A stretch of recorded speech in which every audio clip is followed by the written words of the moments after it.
প্রিয় দর্শক, এটা তো হওয়ারই ছিল। দেখুন, আমি আগেও বলেছিলাম যে ট্রাম্পের দ্বারা কৃত্রিমভাবে তৈরি করা এই শান্তি চুক্তি, যা শুধুমাত্র নোবেল পুরস্কার ঘোষণার আগে দেখানো হচ্ছিল, সেটা বেশি দিন টিকবে না। আর আমরা সবাই মোটামুটি এটা জানতামও। আর এখন ঠিক সেটাই হয়েছে। ট্রাম্পের তথাকথিত গাজা শান্তি চুক্তি পুরোপুরিভাবে ফাঁস হয়ে গেছে। দেখুন, এখনই এটাকে ইসরায়েল হামাস গাজা যুদ্ধ বলাটা ভুল হবে, কিন্তু হ্যাঁ, লড়াই ভাই আবার শুরু হয়ে গিয়েছে। যুদ্ধ বিমান উঠছে, এয়ার স্ট্রাইক হচ্ছে, সামনে থেকে মিসাইলও ছোড়া হচ্ছে। সুতরাং এটাকে তো যুদ্ধ বলাই চলে, তাই না? দর্শক, এই যে শান্তি চুক্তি যা ট্রাম্প করিয়েছিলেন এবং দুনিয়ার সামনে এমন একটা ভাব দেখাচ্ছিলেন, কিন্তু দুনিয়া জানতো এই শান্তি চুক্তি বেশি দিন টিকবে না। আর আজ ঠিক তেমনটাই হয়েছে। আপনি আল জাজিরা দেখুন, ইসরায়েলি মিডিয়া দেখুন বা বিবিসি দেখুন, সব জায়গায় একটাই খবর: ইসরায়েল গাজার উপর আবার এয়ার স্ট্রাইক হামলা শুরু করে দিয়েছে। আপনি যদি আল জাজিরা বা ইসরায়েলি মিডিয়া পড়েন, তারা বলছে যে প্রথমে গাজা থেকে মিসাইল ছোড়া হয়েছিল এবং তার জবাবে ইসরায়েল পাল্টা এয়ার স্ট্রাইক করেছে। অন্যদিকে আজ আমেরিকার থেকেও এক ধরনের সতর্কবার্তা এসেছিল। আমেরিকা বলছে যে হামাস গাজায় কিছু একটা করতে চলেছে এবং সেটা পরিষ্কারভাবে যুদ্ধবিরতির লঙ্ঘন হবে। তাই বাকি গ্যারেন্টার দেশগুলো, যেমন কাতার, মিশর, তুরস্ক, যারা গাজার পক্ষ থেকে কথা বলছিল, তাদেরও আজ সতর্ক করে দেয়া হয়েছে যে দেখে নাও ভাই, তোমরা যে শান্তি চুক্তির সমর্থন করছো তার পরিবর্তে হামাস কি করছে। ইউএস স্টেট ডিপার্টমেন্ট আজ এই সতর্ক বার্তা দিয়েছে যে হামাস গাজায় আবার কিছু একটা করতে চলেছে। আর হামাস যদি এমন কিছু করে, তাহলে আমরা ইসরায়েলকে সম্পূর্ণ স্বাধীনতা দিয়ে দেব। আর আজ দেখুন, দেখতে দেখতেই IDF, Israeli defence forces air স্ট্রাইকও করেছে। কিন্তু কেন? কারণ তাদের বক্তব্য, ইসরায়েলি সেনার উপর হামাস আজ আবার মিসাইল ছুঁড়েছে। তো এখন পুরো ঘটনা কি, চলুন বিস্তারিত আলোচনা করি। দেখুন, ট্রাম্পের আর কি এরকম একটা অবস্থা হয়েছিল যে তার নোবেল শান্তি পুরস্কারও পেয়ে যাওয়ার কথা ছিল এই শান্তি চুক্তির কারণে। যে উৎসাহের সাথে ইতালি থেকে পাকিস্তান, কানাডা থেকে শুরু করে পশ্চিম এশিয়ার সমস্ত শেখ, সৌদি, ইউএই, কাকে কাকে ভাই ডাকা হয়নি মিশরের ওই শার্ম আল শেখ শহরে। কিন্তু কথা তো ঘুরে ফিরে আবার সেই একই জায়গায় আসলো। তাই শার্ম আল শেখ নয়, শরম করো শেখ, এ কি করলে তুমি? দেখুন, আমি আবারও বলছি, এই শান্তি স্থায়ী ছিল না, এটা কৃত্রিমভাবে করা হয়েছিল। এই মুহূর্তে যা হয়েছে, আপনি যদি নেতানিয়াহুর কথা বলেন, তার জোটের কট্টর ডানপন্থী সঙ্গী বেন গবির পরিষ্কারভাবে বলেছেন যে আপনি যদি গাজায় হামাসকে চিরতরে শেষ না করেন, তার মানে হলো আমরা আপনার সরকারকে দেওয়া সমর্থন ফিরিয়ে নেব। আর এমনটা হলে নেতানিয়াহুর সরকার সংখ্যালঘু হয়ে যাবে, এমনকি হয়তো সরকার পড়েও যেতে পারে। তাই নেতানিয়াহুর ওপরও প্রচণ্ড চাপ রয়েছে। বিশেষ করে আজকের এই মিসাইল হামলার পর সেই চাপ আরও বেড়ে গেছে। আচ্ছা, আজ আমেরিকার পক্ষ থেকে কি সতর্ক বার্তা দেওয়া হয়েছিল? দেখুন, আমেরিকা বলছে যে আমাদের কাছে বিশ্বাসযোগ্য রিপোর্ট আছে যে হামাস গাজার সাধারণ মানুষের উপর আসন্ন একটা বড় হামলা করতে চলেছে এবং আমেরিকা বলেছে এটা যুদ্ধবিরতির লঙ্ঘন হবে এবং এটা আমাদের একদমই পছন্দ হবে না। দর্শক, আপনাদের মনে থাকবে দুদিন আগের রিপোর্টেই আমি আপনাদের জানিয়েছিলাম যে কিভাবে হামাস এখন ওই আপনার দগমস গোষ্ঠীর লোকেদের শেষ করছে, ইসরায়েলের সাথে যুক্ত থাকা লোকেদের শেষ করছে, অন্যান্য গোষ্ঠীদের সাথে এক প্রকার গ্যাং ওয়ার মতো চলছে।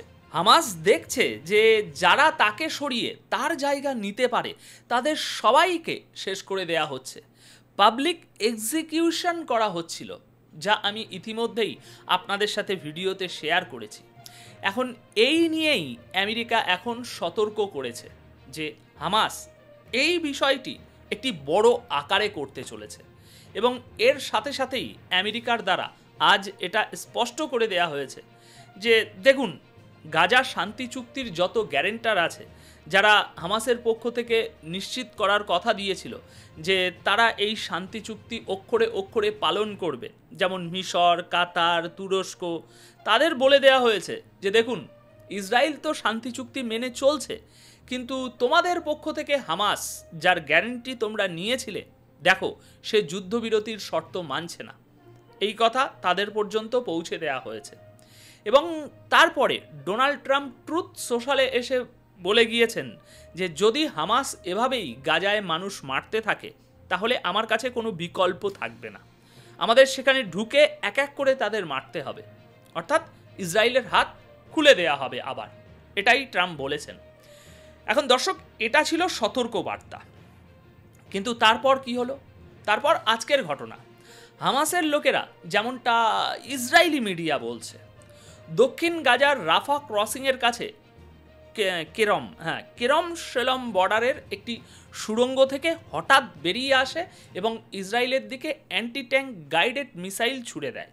আর এর ফলে ইসরায়েলি ডিফেন্স ফোর্সের একটি ইঞ্জিনিয়ারিংয়ের যে গাড়ি, সেটা উড়ে যায়। তবে ইসরায়েলের দিকে কারো কোনো ক্ষতি হয়নি, অর্থাৎ কোনো বড় আঘাত বা প্রাণহানি ঘটেনি, কিন্তু গাড়িটা ক্ষতিগ্রস্ত হয়েছে, উড়ে যাওয়ার মতো অবস্থা। দেখুন, এই সো কল যুদ্ধবিরতির প্রথম পর্যায় শুরু হওয়ার পর গাজার দিক থেকে ইসরায়েলের উপর এটাই ছিল প্রথম বড় মিসাইল হামলা। ইসরায়েলি বাহিনী এর পরপরই আকাশে যুদ্ধ বিমান পাঠায় এবং গ্রাউন্ড ট্রুপস, যেটা সৈন্য গ্রাউন্ড ট্রুপস যেখানে আছে সেখানেই থাকতে বলা হয়, কারণ যুদ্ধবিরতি তখনও চলছিল। তাই পরিস্থিতি যাতে আরও খারাপ না হয়, তাই স্থলবাহিনীকে এগানো হয়নি। কিন্তু ইসরায়েলি এয়ারফোর্স তাদের জেট পাঠিয়ে দেয় এবং হামাসের একাধিক টার্গেটে এয়ার স্ট্রাইক করে। আজ হয়েছে, আজ কারেন্ট খবর দিচ্ছি একদম, আবার এয়ার স্ট্রাইক হয়েছে। ইসরায়েলের দাবি এই এয়ার স্ট্রাইকগুলো টার্গেটেড এবং নির্ভুলভাবে করা হয়েছে। ইসরায়েল বলেছে যে গাজার অনেক লঞ্চ সাইট, সুড়ঙ্গের প্রবেশপথ এবং কমান্ড পোস্টগুলো এতে ধ্বংস হয়ে গেছে। এখন এই ঘটনার পর ইসরায়েলের মধ্যে প্রচণ্ড ক্ষোভ দেখা যাচ্ছে। বিশেষ করে আপনি যদি ওই বেন গভিরের কথা বলেন, ইসরায়েলের ন্যাশনাল সিকিউরিটি মিনিস্টার, তিনি বলেছেন যে এখন পুরোদম্ভর যুদ্ধের কমে আর কিছু চলবে না। তিনি বলেন, আজ হামাসের এই হামলা প্রমাণ করে দিয়েছে যে হামাস যুদ্ধবিরতি চুক্তি মানবে না, এদের উপরে ভরসা করা যায় না। তিনি বেঞ্জামিন নেতানিয়াহুকে বলেছেন, যান এই নাৎজি সন্ত্রাসীদের চিরতরে শিকড় থেকে নির্মূল করে দিন। এরপর বেন গভির নেতানিয়াহুকে হুমকিও দিয়েছেন। তিনি বলেছেন, যদি নেতানিয়াহু সরকার হামাসকে শেষ না করে, তাহলে আমি জোট থেকে বেরিয়ে যাব। দর্শক, যদি এমনটা হয়, মানে বেন গভিরের 6 জন সদস্য যারা নেতানিয়াহু সরকারকে সমর্থন করে, তারা যদি সরে যায়, তাহলে নেতানিয়াহু সরকার সংখ্যালঘু হয়ে যাবে। হয়তো বিরোধীদের সমর্থনে কোনোভাবে চলবে, কিন্তু সরকার সংখ্যালঘু হয়ে পড়বে। তাই এই বিষয়টি নেতানিয়াহুর জন্য একটা বড় উদ্বেগের কারণ হয়ে দাঁড়িয়েছে। তো এখন আমাদেরকে অপেক্ষা করে দেখতে হবে এর পরবর্তী কি হয়। দেখুন, জনমতের চাপও আছে, আন্তর্জাতিক চাপও আছে। তাই এত সহজে আবার যুদ্ধবিরতি শেষ করে নতুন যুদ্ধ শুরু করা সহজ নয়। কারণ দেখুন, যুদ্ধ একবার থেমে গেলে আবার শুরু করা সহজ হয় না, এই কথাটা সবাই বোঝে।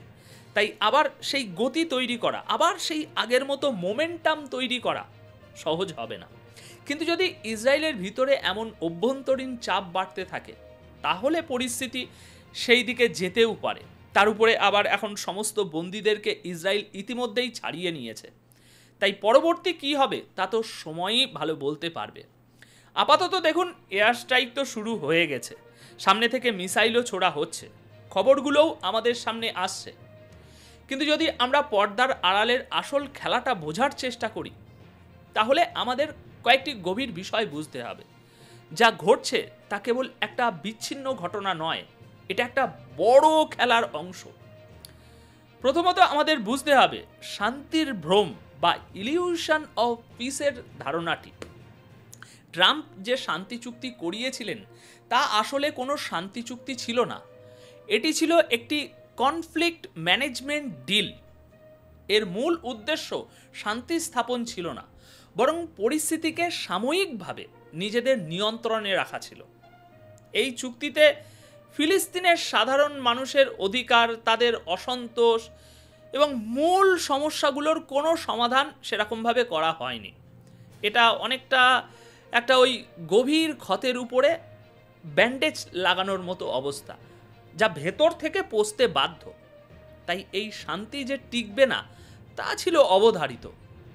আসল শান্তি কখন আসে? সমাধান থেকে, চাপিয়ে দেওয়া চুক্তি থেকে নয়।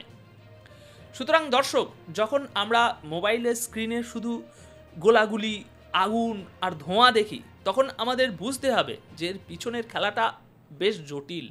এটা একটা বৃহত্তর আঞ্চলিক আধিপত্যের লড়াইয়ের ফলাফল। এই জটিল সমীকরণটা বুঝতে পারলেই আমরা এই অঞ্চলের ভবিষ্যৎ গতিপথ কিছুটা হলেও আঁচ করতে পারবো। এখন এ বিষয়ে আপনার যদি কোনো মতামত থাকে অবশ্যই কমেন্ট বক্সে লিখে জানাবেন। ধন্যবাদ আপনাদের সকলকে।